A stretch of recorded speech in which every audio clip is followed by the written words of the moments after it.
Good morning, सुप्रभात, welcome back, केम छो।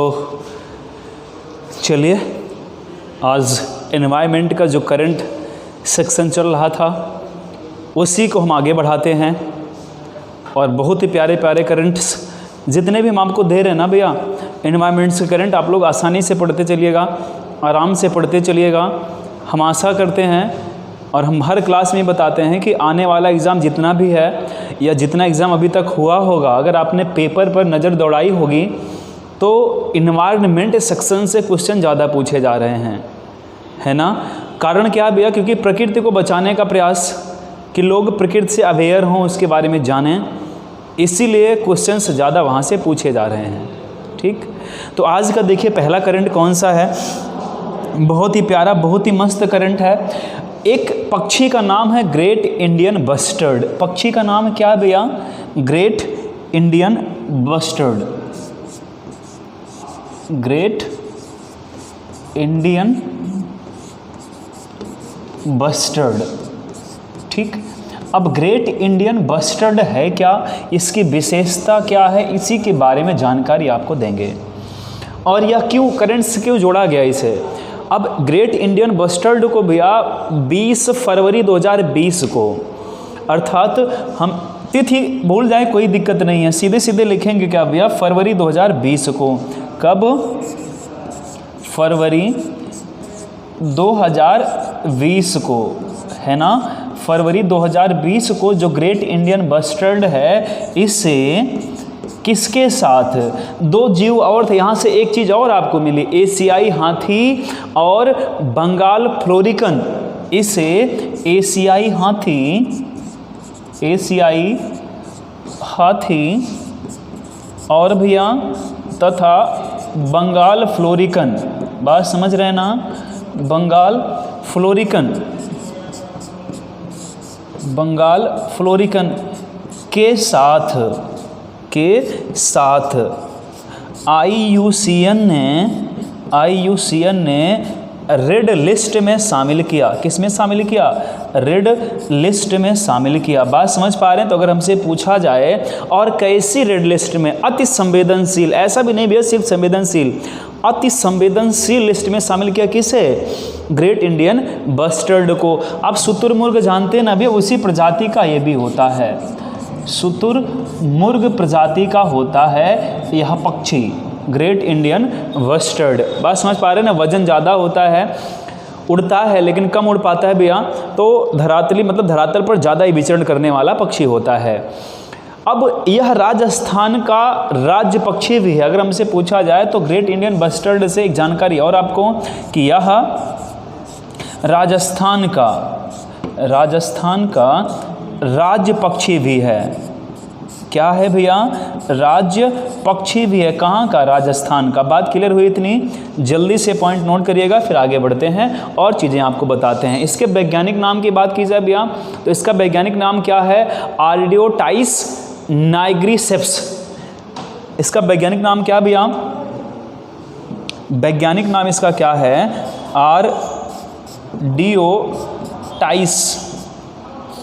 आर्डियोटाइस। और हमेशा वैज्ञानिक नाम के नीचे एक लाइन खींची जाती है ना, क्योंकि भैया रोमन में लिखा जाता है ये, आर्डियोटाइस नाइग्रिसेप्स।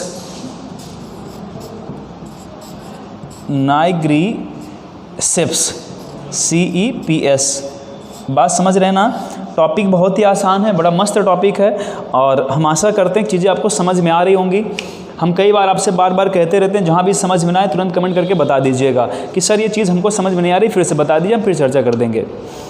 और अगर पूछा जाए यह कहाँ पाया जाता है, तो यह भारत पाकिस्तान, कहाँ पाया जाता है यह? भारत पाकिस्तान के शुष्क एवं अर्ध शुष्क घास के मैदानों में। कहाँ पाया जाता है भैया? तो जल्दी से इसको नोट करिएगा, फिर आगे बताते हैं। ठीक है, आगे बताया जाए इसमें कुछ भैया, तो देखिए कहाँ मिलता है यह कहाँ मिलता है भैया? हमने कहा यह भारत तथा पाकिस्तान, यह भारत तथा पाकिस्तान के पाक के शुष्क तथा अर्ध शुष्क शुष्क तथा अर्ध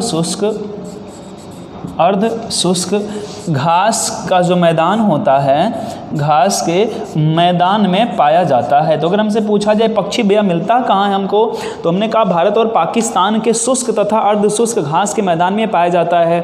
राजस्थान में, भारत में इसके दिखता कहाँ है, राजस्थान में है। इसीलिए राजस्थान ने इसे अपना राज्य पक्षी बना लिया है, क्योंकि राज्य पक्षी बना दिया तो उस राज्य में इसकी हत्या यदि कोई करता है तो वह एक अपराध माना जाएगा और उसके तहत उसे दंडित भी किया जा सकता है। पक्षी को बचाने के लिए भैया राजस्थान सरकार ने, पक्षी को बचाने के लिए राजस्थान सरकार ने एक स्लोगन दिया, मेरी उड़ान ना रोको नामक अभियान चलाया। तो हमने कहा कि ग्रेट इंडियन बस्टर्ड को बचाने के लिए अभियान कौन सा चलाया गया, अभियान का नाम क्या दिया गया, मेरी उड़ान ना रोको। अभियान क्या चलाया गया भैया, मेरी उड़ान ना रोको। बात समझ पा रहे हैं, मेरी उड़ान ना रोको नामक अभियान चलाया गया। किसके द्वारा चलाया गया, राजस्थान राज्य सरकार के द्वारा चलाया गया। बात इतनी क्लियर हो गई, जल्दी से कमेंट करके बताइएगा अगर इतनी बात समझ गए तो। गंभीर रूप से संकटग्रस्त जीव है ये, इसे कई नामों से जाना जाता है। अभी हम नाम बताएंगे, आप हंस पड़ेंगे, बहुत ही मस्त नाम है इसका। इसे सोन चिड़ैया, सोहन चिड़िया, शर्मीला पक्षी इसी को कहा जाता है। ग्रेट इंडियन बस्टर्ड को ही क्या क्या बोलते हैं, सोन चिड़ैया कहते हैं, नहीं सोन चिड़ैया, सोहन पक्षी इसी को बोला जाता है। और क्या बोला जाता है भैया, गोडावड़ के नाम से भी इसे जाना जाता है। किस किस नाम जाना जाता है भैया, तो हमने कहा इस पक्षी का उपनाम क्या क्या है, तो उपनाम लिखेंगे नीचे भैया, उपनाम क्या क्या है, गोडावड़, गोडावड़, और क्या नाम इसका भैया, सोन चिड़ैया, सोन चिड़िया भी बोला जाता है, सोन चिड़िया है ना, सोहन पक्षी के नाम से सोहन, या इसे और क्या बोलते हैं भैया, शर्मीला पक्षी भी कहते हैं। बात समझ पा रहे हैं, तो ये किसका नाम है भैया, ग्रेट इंडियन बस्टर्ड को इतने नामों से जाना जाता है। गोडावड़, सोन चिड़िया, सोहन और शर्मिला पक्षी के नाम से भी किसे जाना जाता है भैया, ग्रेट इंडियन बस्टर्ड को जाना जाता है। इतनी बातें क्लियर हो गई, जल्दी से कमेंट करके बताइएगा। अगर पूछा जाए कि पूरे विश्व में, भाई भारत पाकिस्तान में ही तो पाया जाता है, तो पूरे विश्व में सबसे बड़ा क्षेत्र कौन सा, सर्वाधिक संख्या में कहाँ पाए जाते हैं, तो राजस्थान के राष्ट्रीय मर उद्यान में। तो अगर हमसे पूछा जाए सर्वाधिक कहाँ पाए जाते हैं भैया, तो सर्वाधिक कहाँ मिलेंगे, ये सर्वाधिक राजस्थान के राष्ट्रीय मर उद्यान में, राजस्थान के राष्ट्रीय मरु उद्यान में। और यह मर उद्यान है कहाँ पर, जैसलमेर के पास में। कहाँ पर भैया, जैसलमेर के पास में है। बात क्लियर हुई, कहाँ पर है, जैसलमेर के पास है। इतनी बात क्लियर हो गई, जल्दी से कमेंट करके बताइएगा अगर इतनी बात क्लियर हो गई तो। बात समझ गए, इतनी बात क्लियर हुई तो जल्दी से कमेंट करके आप बताएंगे, जिससे हम चीज़ों को आगे क्लियर कर पाएँ। इतनी बात हो गई, चलिए आगे बढ़ते हैं।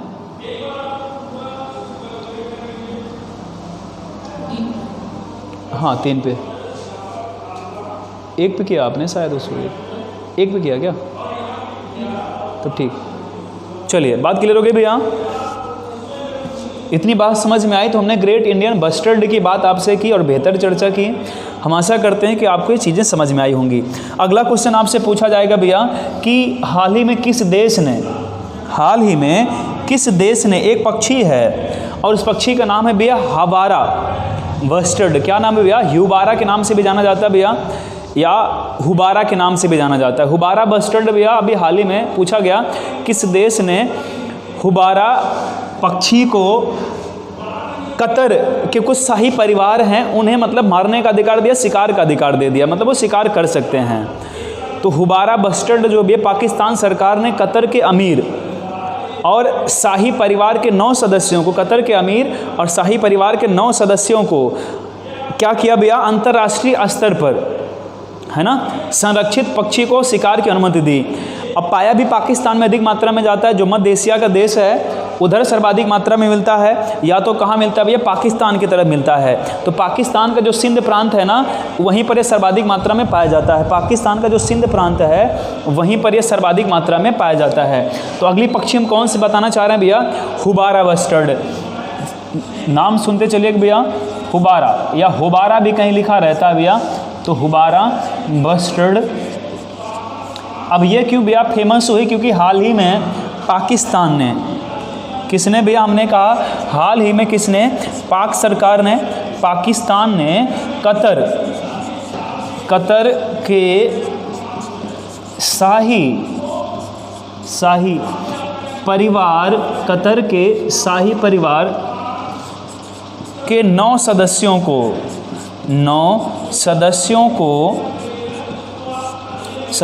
को शिकार का अधिकार दिया। मतलब वो लोग भैया इस पक्षी का शिकार कर सकते हैं। बात क्लियर हुई ना, इस पक्षी का शिकार कर सकते हैं। ये किसने कहा, पाकिस्तान सरकार ने कहा। किस देश के लिए कहा भैया, कतर के शाही परिवार के लिए कहा। अब इस पक्षी की विशेषता की बात की जाए भैया, तो IUCN ने इसकी 2 प्रजातियों के रूप में दर्ज किया हुआ। 2 प्रजातियां हैं कौन कौन सी, एक तो उत्तरी अफ्रीका में मिलती है, एक एशिया में, जो मध्य एशिया वाला क्षेत्र है वहाँ मिलता है। उत्तरी अफ्रीका में मिलने वाली पक्षी कौन सी है, क्लेमाइडोटिस और क्या भैया, अब्डुलाटा। क्लेमाइडोटिस अंडुलाटा के नाम से है, और जो मध्य एशिया मिलता है उसका भी नाम क्या है, क्लेमाइडोटिस, है ना, मैकनेई। तो हमने अगर पूछी जाए भैया कि हुबारा बस्टर्ड के कितनी प्रजातियां भैया IUCN ने दर्ज कर रखा है, तो 2 प्रजातियां। ध्यान दीजिएगा, इसकी भी चर्चा हम आपसे करते हैं। तो हमने कहा IUCN ने इसकी कितनी प्रजातियां भैया दर्ज की हुई हैं, तो IUCN के अनुसार कितनी प्रजातियां भैया, इसकी 2 प्रजातियां हैं। एक कहाँ मिलती है, उत्तरी अफ्रीका में। कहाँ मिलेगी, उत्तरी अफ्रीका में मिलती है ना, और दूसरी कहाँ मिलेगी भैया, मध्य एशिया वाला जो क्षेत्र है, मध्य एशिया वाला जो क्षेत्र है, ठीक है, मध्य एशिया, और या तो दिया रहेगा क्या भैया, एशिया, है ना भाई। पाकिस्तान तो मध्य एशिया में पड़ता नहीं है, तो उसको छोड़ के तो पाकिस्तान में भी पाई जाती है पक्षी सर्वाधिक मात्रा में। अब उत्तरी अफ्रीका में जो पाई जाती है, हमने बताया क्लेमाइडोटिस, ये सेम रहेगा दोनों में, क्लेमाइडोटिस,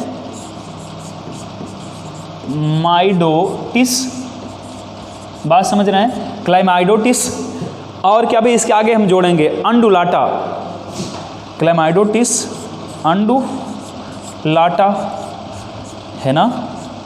ये एक प्रजाति हो गई, कहाँ पाई जाती है, उत्तरी अफ्रीका में। मध्य एशिया और एशिया की तरफ पाई जाने वाली प्रजाति का नाम क्या है, क्लेमाइडोटिस मैकनेई,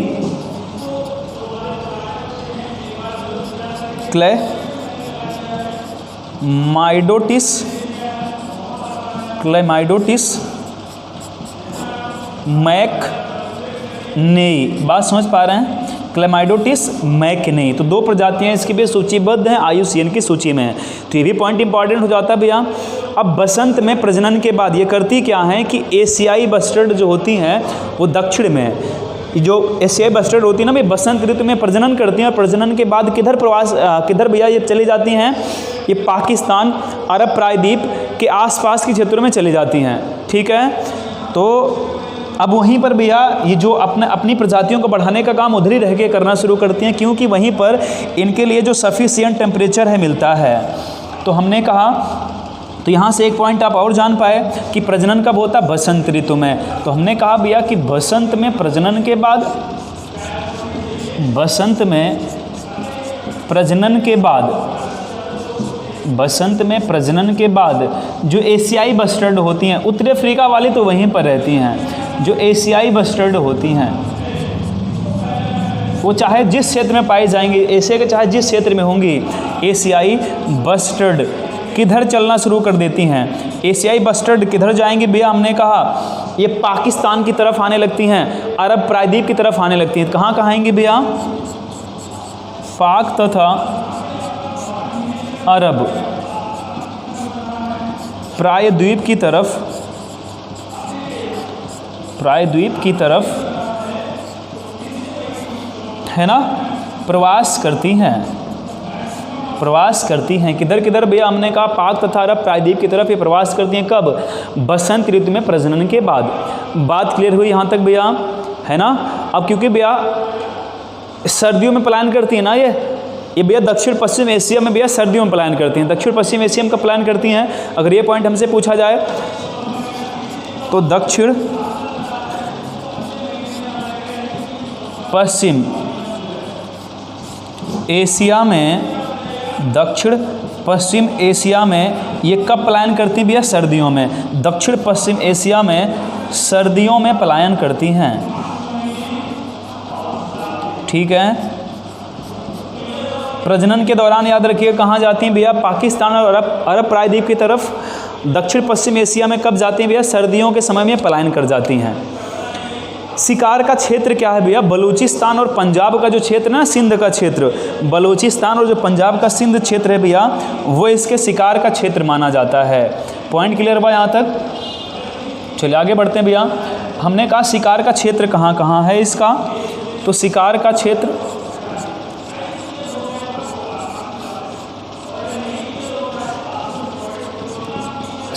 क्षेत्र इसका कहाँ कहाँ है? देखिए हमने कहा भैया कि बलूचिस्तान, भाई तभी तो पाकिस्तान ने आदेश दिया है ना, बलूचिस्तान तथा पंजाब का सिंध क्षेत्र, तथा पंजाब का सिंध क्षेत्र, सिंध क्षेत्र। बात क्लियर हुई? यहाँ पर शिकार के स्थान इसके मौजूद हैं, अवेलेबल हैं। अब भैया जो कतर सरकार को, कतर शाही परिवार को पाकिस्तान ने आदेश दिया, एक अनुमति दी इसके शिकार के लिए, वो कब से कब तक? 1 नवंबर 2019 से 31 जनवरी 2020 तक। उसने कहा कि 1 नवंबर में ही दे दिया गया था, 1 नवंबर 2019 से 31 जनवरी 2020 तक, है ना, 10 दिन। कितने दिया भैया? कि शिकार ऐसा नहीं कि रोज़ जाके करते रहें, 10 दिन की सफारी के साथ, 10 दिन की सफारी के साथ,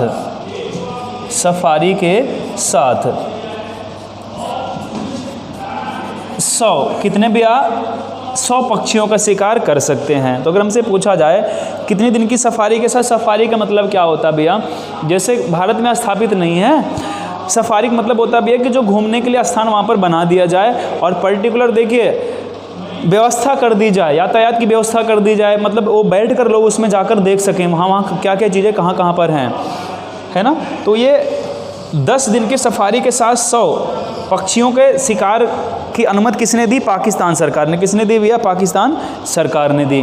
बात समझ गए यहाँ तक? जल्दी से कमेंट करके बताइएगा बात समझ गए यहाँ तक। अगर बात को नहीं समझे तो हम आपके साथ कमेंट सेक्शन में मौजूद होंगे, है ना, चैट सेक्शन में मौजूद होंगे। कहीं भी कोई दिक्कत हो तुरंत बताइएगा, तुरंत वहीं क्लियर कर देंगे। बात क्लियर हुई?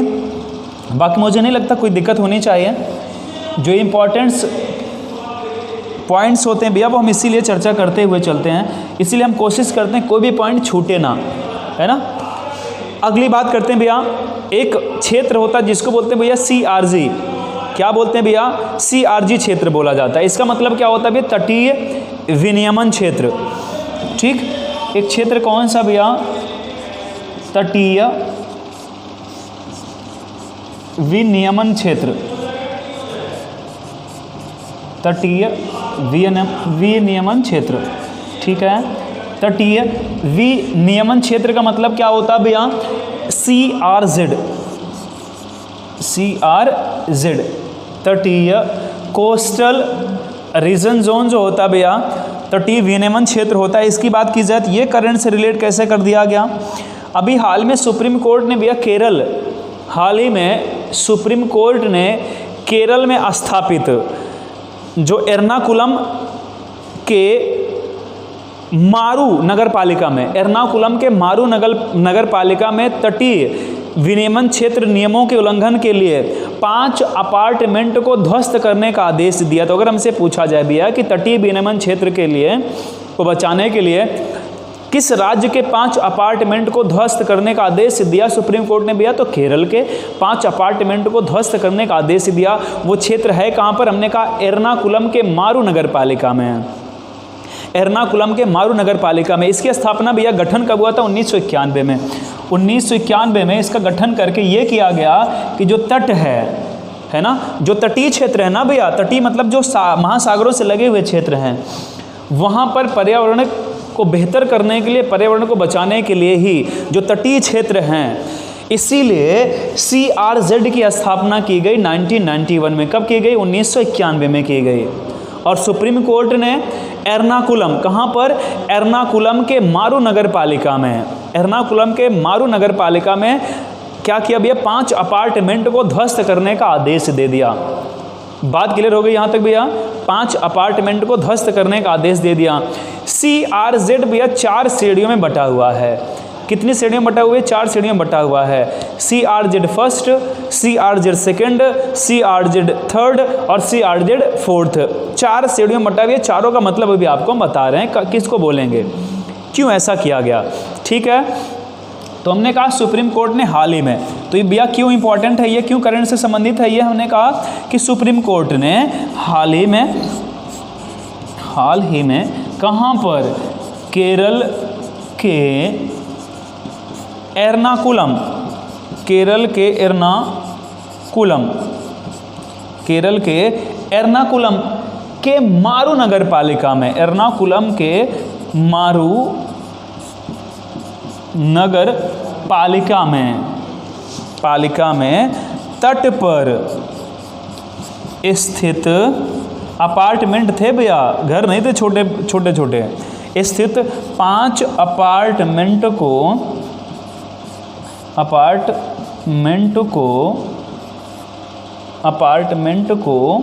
ध्वस्त करने का आदेश दिया। अपार्टमेंट को ध्वस्त करने का आदेश दिया। बात समझ गए ना? ध्वस्त करने का आदेश दिया। तो यहाँ से क्वेश्चन कैसे बनेगा कि अभी हाल ही में CRZ के तहत सुप्रीम कोर्ट ने किस राज्य के 5 अपार्टमेंट को ध्वस्त करने का आदेश दिया? तो राज्य कौन सा है? केरल है। ठीक है, अब यहाँ से थोड़ी चर्चा और हम करते हैं कि CRZ को कितनी श्रेणियों में बांटा गया है? 4 श्रेणियों में बांटा गया है। क्लियर? नोट हुआ यहाँ तक? चलिए अगली बात हमसे की जाए भैया। हमने कहा कि CRZ को कितने श्रेणियों में बांटा गया है? CRZ की श्रेणियाँ,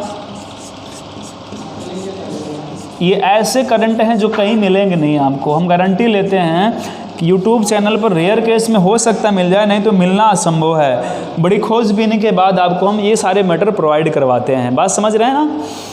तो कौन कौन सा भैया? CRZ first, CRZ first. अब CRZ फर्स्ट में क्या क्या आएगा भैया? किसे हम बोलेंगे? तो मैंग्रोव, मूंगा, जो चट्टानें होती हैं, रेत के टीले। बात समझ रहे हैं ना? इस क्षेत्र को क्या बोलते हैं? CRZ first. हमने क्या क्या बोला? मैंग्रोव वाला क्षेत्र जो होगा, मूंगा चट्टान वाला, मूंगा, और कौन सा? रेत के टीले। रेत के टीले किस में आएंगे भैया? इसी के तहत सूचीबद्ध है CRZ फर्स्ट के तहत। दूसरा आता भैया CRZ सेकंड। क्या होता है? CRZ सेकंड क्या होता है? CRZ सेकंड की बात की जाए भैया तो अनाधिकृत संरचनाओं के निर्माण पर रोक। अनाधिकृत मतलब होता है भैया कि जो तट पर निर्माण हो रहा होता है, इसीलिए तो देखिए अभी केरल में दिया गया अनाधिकृत, जो पर्यावरण को भैया नुकसान पहुंचाए, ऐसा निर्माण जो पर्यावरण को क्षति पहुंचाए, उसे अनाधिकृत बोला गया। तो अनाधिकृत संरचनाओं के निर्माण पर रोक। अनाधिकृत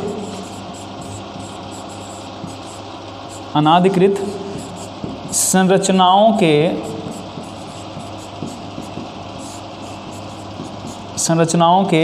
निर्माण पर रोक है ना, दूसरी श्रेणी के तहत रखा गया। तीसरी श्रेणी कौन सी भैया? CRZ थर्ड क्या है, उसकी चर्चा आपसे करते हैं। CRZ थर्ड क्या है? तो CRZ थर्ड के तहत क्या रखा गया भाई? कृषि को छोड़कर और किसी गतिविधि को अनुमति नहीं।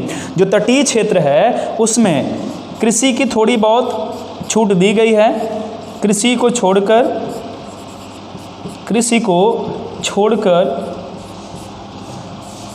और कृषि को छोड़कर और किसी गतिविधि की अनुमति नहीं, गतिविधि की अनुमति पर रोक, अनुमति पर रोक। बात समझ गए ना? जल्दी से कमेंट करके बताइए बात कितनी समझ में आई। जल्दी से नोट करिएगा इसको भैया, जल्दी से पॉइंट आउट करिएगा, फिर आगे बढ़ते हैं। जितनी चीज़ें बता रहे हैं ना भैया ये सब मोस्ट इंपॉर्टेंट हैं। हमने कई बार कहा आपसे मिलने वाली चीज़ें नहीं है, जल्दी से खोजेंगे। और आपको पता है कि अब कंपटीशन इतना आसान तो रह नहीं गया, इसी तरह के क्वेश्चन हमसे पूछे जाते रहते हैं। बात क्लियर हो गई? आगे बढ़ें। देखिए CRZ-4 क्या है भैया, उसकी चर्चा आपसे कर लेते हैं। CRZ-4 के तहत किसे रखा गया? CRZ-4 में देखिए हमने बताया था ना कि भारत की समुद्री सीमा 12 मील तक मछुआरों को छूट दी गई। इसके तहत कितने मील तक? 12 मील तक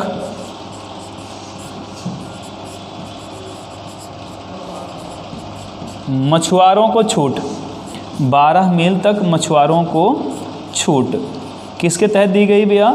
इसी के तहत दी गई है। बात क्लियर हो गई? ये तो रहा हमारा भैया पूरा CRZ जो आपको बताया गया। गठन कब हुआ, चर्चा में क्यों है ये बताया गया, कितने क्षेत्र इसके हैं, कितनी श्रेणियाँ इसकी हैं, ये चीज़ें आपसे बताई गई। बात क्लियर हो गई ना? चलिए अगले करंट तरफ बढ़ते हैं भैया। जल्दी से नोट करिएगा, शायद हमने बहुत जल्दी लिख दिया इसलिए आप लिख नहीं पाए होंगे अभी तक, तो जल्दी से लिखिएगा फिर आगे बढ़ते हैं हम। ठीक है, चलिए अगली बात की जाए भैया आपसे। तो अगला करंट कौन सा है, अगला टॉपिक कौन सा है? अभी हाल ही में भैया राष्ट्रीय बाघ संरक्षण प्राधिकरण, राष्ट्रीय बाघ संरक्षण प्राधिकरण और किसके द्वारा? भारतीय वन्य जीव संस्थान, राष्ट्रीय बाघ संरक्षण प्राधिकरण और भारतीय वन्य जीव संस्थान के द्वारा भारत में 32 बाघ गलियारों की पहचान की गई। 32 बाघ गलियारों की पहचान की गई, टाइगर कॉरिडोर्स की पहचान की गई। तो क्वेश्चन क्या बनेगा भैया कि अभी हाल ही में भारत सरकार ने कितने बाघ गलियारों की खोज की? तो कितने बाघ गलियारे भैया? 32 बाघ गलियारों की जानकारी दी। और ये बाघ गलियारे हैं कहाँ कहाँ पर और कौन कौन से हैं? 32 के 32 अभी आपको बताएंगे हम, कहीं नहीं मिलेगा आपको ये 32, कहीं चर्चा में मिलेगा नहीं भैया आपको। बस धीरे से बता के लोग निकल लेते हैं, हाँ 32 बाघ गलियारे खोज की, बस खत्म। अब कौन कौन से हैं, कितने हैं, ये नहीं बताए जाते, हम उसको बताएंगे। ठीक है, तो कौन कौन संस्था बताई भी हमने? तो हमने कहा कि अभी हाल ही में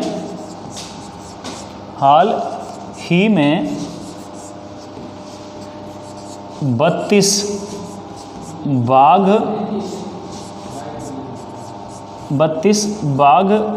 गलियारों की खोज। ठीक है, 32 बाघ गलियारों की खोज, टाइगर कॉरिडोर्स। ठीक है, इसे और क्या बोल सकते हैं भैया? हो सकता है कि हिंदी इंग्लिश दोनों एक ही तरह से कन्वर्ट करके दे दे, गलियारा ना दे, क्या दे दे? टाइगर कॉरिडोर्स दे दे, टाइगर कॉरिडोर्स। और किस किस संस्था ने किया भैया उसकी बात आपसे हम करते हैं। संस्था कौन कौन सी बताई भैया हमने? 2 संस्थाओं ने मिलकर इसके बारे में जानकारी दी। पहली संस्था कौन सी थी? राष्ट्रीय बाघ संरक्षण प्राधिकरण। कौन सा था भैया पहला? राष्ट्रीय बाघ संरक्षण प्राधिकरण। ठीक है, राष्ट्रीय बाघ संरक्षण प्राधिकरण। दूसरी संस्था देखिएगा कौन सी भैया? दूसरी संस्था है भारतीय वन्य जीव संस्थान, भारतीय वन्य जीव संस्थान। बात क्लियर? भारतीय वन्य जीव संस्थान। तो 2 संस्थाओं ने मिलकर काम किया इस पर भैया।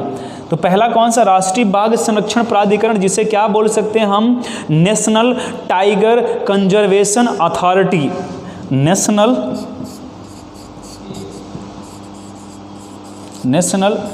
Tiger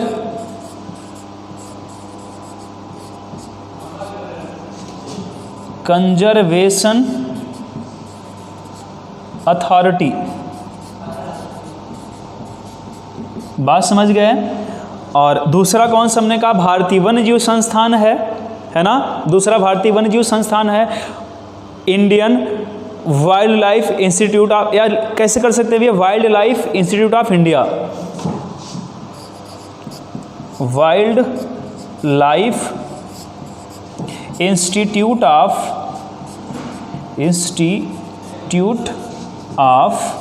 India, wild life institute of India. बात समझ गए? तो नेशनल टाइगर कंजर्वेशन अथॉरिटी और wild life institute of India, ये दोनों ने मिलकर भैया, इन दोनों संस्थाओं ने मिलकर भारत में 32 बाघ गलियारों की खोज की। अब आइए इसको जल्दी से नोट करिए भैया, फिर आपको बताते हैं 32 बाघ गलियारे हैं कहाँ कहाँ पर, उनके नाम की चर्चा हम आपसे करते हैं और बेहतर चर्चा करेंगे आपसे हम, है ना, कौन कौन से हैं, कहाँ कहाँ पर हैं, सबकी चर्चा हम करेंगे। जल्दी से इसको नोट करिएगा, इतना पॉइंट जल्दी से नोट करिएगा भैया, फिर हम बताते हैं कि कौन कौन से गलियारे कहाँ कहाँ पर हैं। ठीक है, नोट हो गया भैया, जल्दी से कमेंट करके बताइएगा नोट हो गया। चलिए नोट हो गया तो बढ़ते हैं भैया आगे हम और बताते हैं कौन कौन सा है और कहाँ कहाँ पर है, सारी चीज़ें बताएंगे। 32 गलियारे, देखिए हमने कहा ना कि इतना डिटेल में आप सोच रहे होंगे पढ़ने का मतलब है नहीं, लेकिन पढ़ने का मतलब है, इसीलिए हम बता रहे हैं भैया। ठीक है, तो पहला कौन सा, शिवालिक पहाड़ियों एवं गंगा का मैदान, दो चीज़ें भैया। कौन कौन सा हमने कहा, शिवालिक पहाड़ियों और गंगा के मैदान में कौन कौन सा है, शिवालिक पहाड़ी तथा गंगा का मैदान, शिवालिक पहाड़ी तथा गंगा का मैदान। अब इसमें कौन कौन से हैं कॉरिडोर्स, आई उनकी बात करते हैं भैया हम। तो आपको पता है कि सबसे निचला जो हिमालय पर्वत के सबसे निचला हिस्सा वो शिवालिक पर्वत के नाम जाना जाता है। इसमें भैया राजा जी एक कॉरिडोर, दूसरा कार्बेट दुधवा और तीसरा भैया किशनपुर। तो हमने कहा राजा जी, इसके अंदर कितने भैया, 3, राजा जी, दुधवा और किशनपुर, ये 3 कॉरिडोर, किशनपुर, ये 3 कॉरिडोर कहाँ पर भैया, शिवालिक पहाड़ी तथा गंगा के मैदान में। आपको पता है कि राजा जी कहाँ पर, उत्तराखंड में, उत्तराखंड में, दुधवा यूपी और किशनपुर भैया कहाँ पर, उत्तराखंड में। बात समझ पा रहे हैं? ठीक है, तो 3 कॉरिडोर आपको पता चले भैया, कितने कॉरिडोर पता चल गए, 3 कॉरिडोर आपको पता चल गए। ठीक है, ठीक, अगली बात करते हैं भैया किसकी, हम अगली बात करते हैं भैया मध्य भारत तथा पूर्वी घाट की। किसकी बात करते हैं भैया, मध्य भारत तथा पूर्वी घाट की। अगला मध्य भारत तथा पूर्वी घाट। अब इसमें देखिए कौन कौन से कॉरिडोर हैं, मध्य भारत तथा पूर्वी घाट में कौन कौन से कॉरिडोर, उनकी बात हम करते हैं भैया आपसे। दीक्षित सर पानी पिला दीजिए थोड़ा सा। कौन कौन से देखिए भैया, रणथंभौर, बांधवगढ़, रणथंभौर, बांधवगढ़ है ना, रणथंभौर, बांधवगढ़ 2 कॉरिडोर भैया। और एक है भैया जिसका नाम है गुरु घासीदास या संजय दुबरी करके भैया, गुरु घासीदास।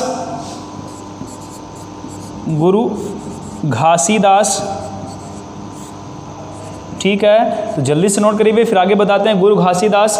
और कौन कौन सा भैया, बिल्कुल गुरु घासीदास, कान्हा, अचानकमार है ना, 2 है भैया, एक कान्हा अचानकमार, कान्हा अचानकमार, और एक कॉरिडोर क्या बताया गया भैया, कान्हा पेंच। एक कॉरिडोर कौन सा बताया गया, कान्हा पेंच है ना। ये 2 स्थान है भैया, ये गलियारों के नाम हैं। आप ये मत सोचिएगा ये तो राष्ट्रीय उद्यान, ये क्या है, ये सर क्या बता रहे हैं भैया, ये स्थान का नाम बताया जा रहा है आपको, जहाँ जहाँ पर कॉरिडोर चिन्हित किए गए।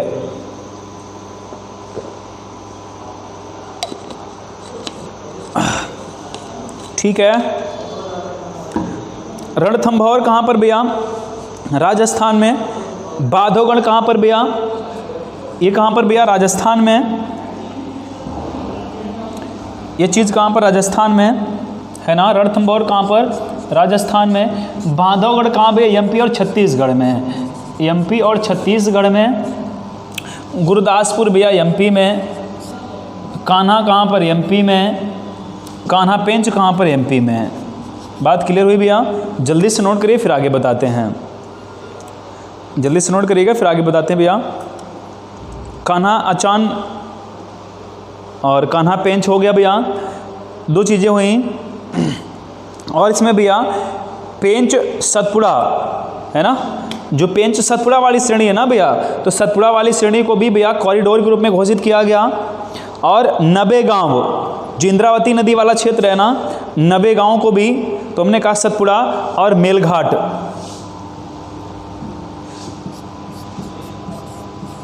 सतपुड़ा और किसे भैया? मेलघाट। सतपुड़ा मेलघाट, इसे भी किया गया। ये दोनों हैं कहाँ पर भैया? एमपी और महाराष्ट्र में पढ़ेंगे।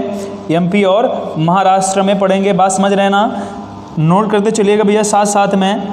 हो सकता है भैया आपको थोड़ा सा टफ लग रहा हो, लेकिन यही चीज़ें जब एग्ज़ाम में पूछी जाएंगी तब हमारी याद आएगी कि सर वहाँ कुछ तो बता रहे थे इस तरह से 32 कॉरिडोर हैं, कौन कौन से हैं, नाम तो कुछ था उनका इस तरह से। तो नाम आप लोग ज़रूर नोट करते चलेंगे साथ साथ में, है ना। बात हो गई। अगला भी हमने कहा 90 गांव है ना। 90 गांव इंद्रावती वाला क्षेत्र जो है, कान्हा 90 गांव इंद्रावती वाला क्षेत्र। तो 90 गांव इंद्रावती वाला जो क्षेत्र है, तो जो एमपी कर्नाटक है ना भैया, एमपी कर्नाटक, ठीक है। एमपी, अच्छा 90 गांव और इंद्रावती भैया, ये तो छत्तीसगढ़ आ जाएगा। चलिए छत्तीसगढ़ होगा भैया जी, बिल्कुल। देखिए एमपी और छत्तीसगढ़ वाला क्षेत्र जो है वो एक कॉरिडोर के रूप में स्थापित है। और कौन सा भैया? एक है सिमलीपाल, उड़ीसा है ना, तो सिमलीपाल भी भैया एक कॉरिडोर के रूप में स्थापित है। सिमलीपाल, और कहाँ का भैया? उड़ीसा का, ये भी एक कॉरिडोर है। अभी जैसे आप संचारी भाव पढ़ते ना 33, उसी तरह से 32 आपको ये पढ़ने कॉरिडोर। नागार्जुन सागर भी आंध्र प्रदेश, नागार्जुन सागर भैया कहाँ का? आंध्र प्रदेश का। नागार्जुन सागर आंध्र प्रदेश, ये भी एक कॉरिडोर के रूप में स्थापित है। तो जल्दी से जितने पॉइंट बता रहे हैं ये सब नोट करते चलेंगे आप, फिर हम आगे बढ़ते हैं, कुछ और चीज़ें आपको बताते हैं, ठीक है ना। और टॉपिक्स जितने भी बताए जा रहे हैं भैया सब बहुत ही इंपॉर्टेंट है, बहुत ही मस्त हैं, तो एक भी छोड़ना नहीं है, ठीक। उत्तर पूर्व की बात की जाए भैया, उत्तर पूर्व की बात की जाए तो ये तो अभी आपने जाना जितनी चीज़ें ना भैया। अगला भैया तीसरा होगा शायद, उत्तर पूर्व 2 बताया गया अभी तक। अगला उत्तर पूर्व की बात की जाए तो कौन कौन सा? काजीरंगा, ईटानगर, 2 कॉरिडोर, और काजीरंगा है ना और ईटानगर, ये एक साथ किए गए भैया, ध्यान दीजिएगा नहीं तो अलग अलग कर दीजिए। ये कहाँ पर भैया? असम और अरुणाचल प्रदेश, असम और अरुणाचल प्रदेश। दूसरा देखेंगे भैया काजीरंगा ईटानगर हो गया भैया।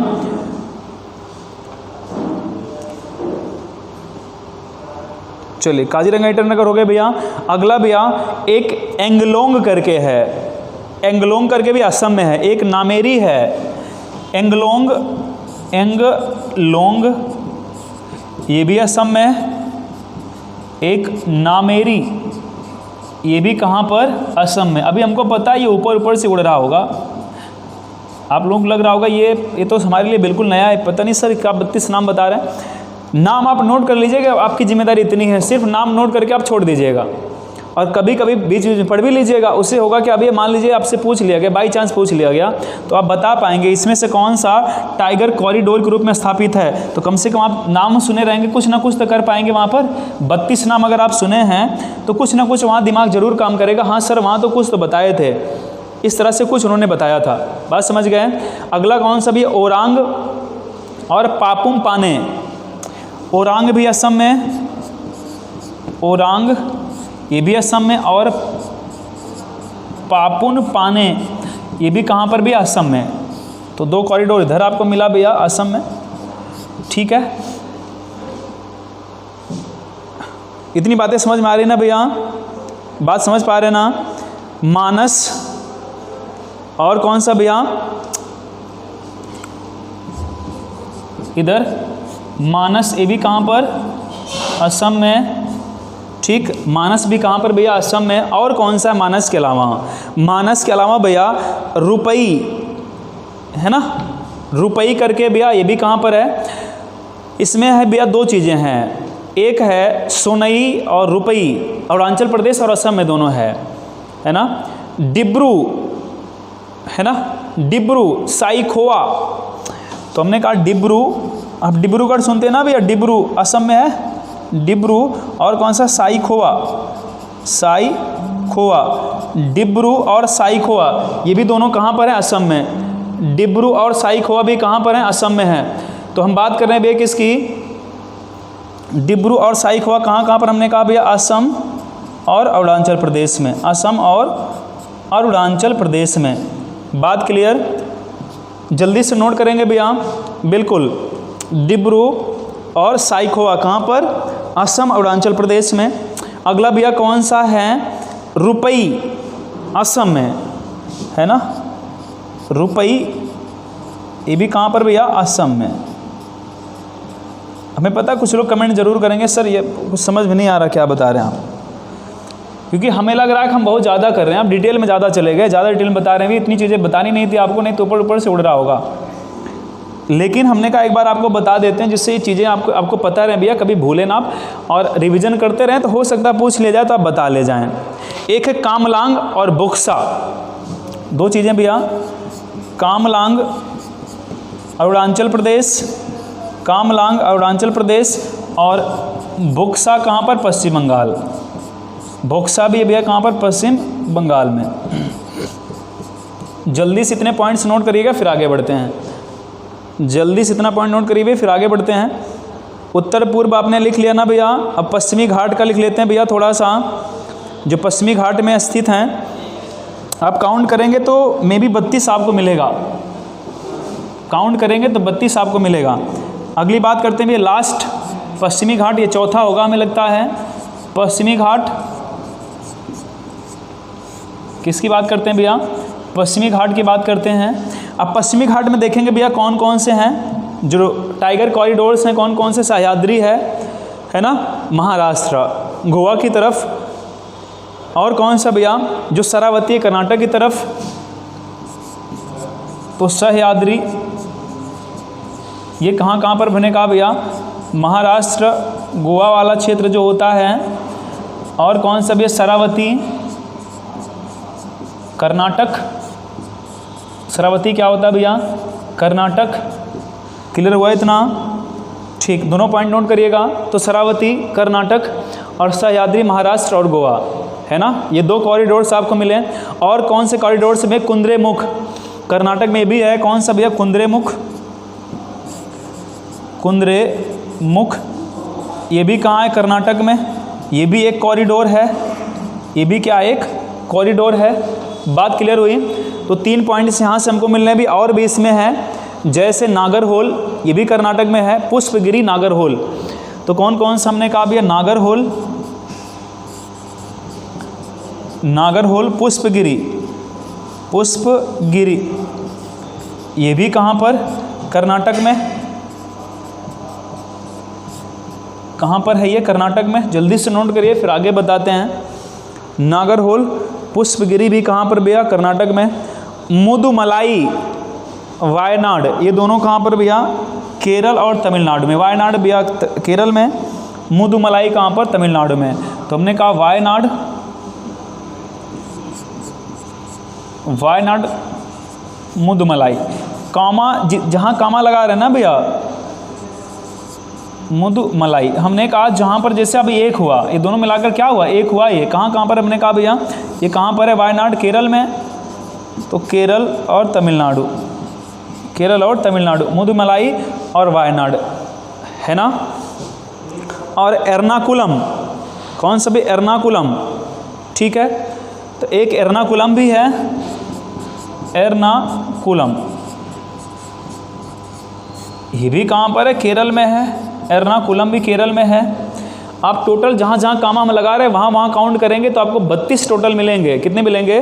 32 मिलेंगे। बात समझ। लास्ट जानते भी है कौन सा? पेरियार। लास्ट कौन सा भी है? पेरियार। ये भी कहाँ पर? केरल में। पेरियार भी कहाँ पर? केरल में। ये तो रहे भैया हमारे 32 टाइगर कॉरिडोर्स। क्लियर हुई बात? हम आशा करते हैं कि आपको चीज़ें समझ में आई होंगी। आप ये चीज़ें आपको लेंदी ज़रूर लगी होंगी भैया, लेकिन नोट आप करेंगे तो निश्चित मानिएगा कि हो सकता कभी न कभी चर्चा इसकी हो ही जाए। तो 32 कॉरिडोर हैं भारत में और कहाँ कहाँ पर हमने चर्चा की। हो सकता है कि आप छूट गया हो तो कमेंट करके बता दीजिएगा सर छूट गया है, तो हम चर्चा कर देंगे इसकी, है ना। तो कोशिश हमने की कि आपको 32 कॉरिडोर बताए जाएँ। चारों जोन याद रखिए, जो 4 जोन में बांटे गए ना भी, चारों जोन याद रखिए, चारों जोन नहीं भूलना आपको, ठीक है। जो 4 जोन हमने बताए शुरू से लेकर अभी तक, वो 4 जोन याद रखिएगा। अगर चलिए भूल जाइए इसके अंदर कौन कौन सा है, लेकिन 4 जोन याद रखिएगा। कितने जोन के तहत पूछा जा सकता है भैया कि कितने जोन के तहत इन्हें 32 कॉरिडोर्स में बांटा गया। बात क्लियर? तो आज क्लास यहीं तक एनवायरनमेंट करंट की। अगली क्लास में फिर आपसे मिलते हैं कुछ नए क्वेश्चंस के साथ, कुछ नए करंट के साथ। तब तक दीजिए इजाज़त। बहुत बहुत धन्यवाद क्लास अटेंड करने के लिए। आप लोग इसी तरह से मस्त रहिए, खुश रहिए और पढ़ते रहिए। धन्यवाद।